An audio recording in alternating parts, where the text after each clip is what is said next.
Instagram has added a new feature that lets you share GIFs in your notes. Want to try it out? We're here to help. In this video, I'll show you how to share GIFs on Instagram Notes. Let's get started. First, make sure your Instagram app is updated to the latest version so you can access this feature. Now, open Instagram and tap the messages icon. At the top of your inbox, tap on your note. Next, tap the GIF button. You can now browse through the GIF library or search for something specific. Once you find a GIF you like, tap on it to add it to your note. If you want, you can also add a short message along with your GIF.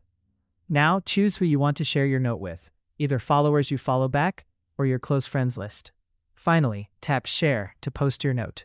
Your GIF note will now appear at the top of your friend's inbox, and they can tap it to view it.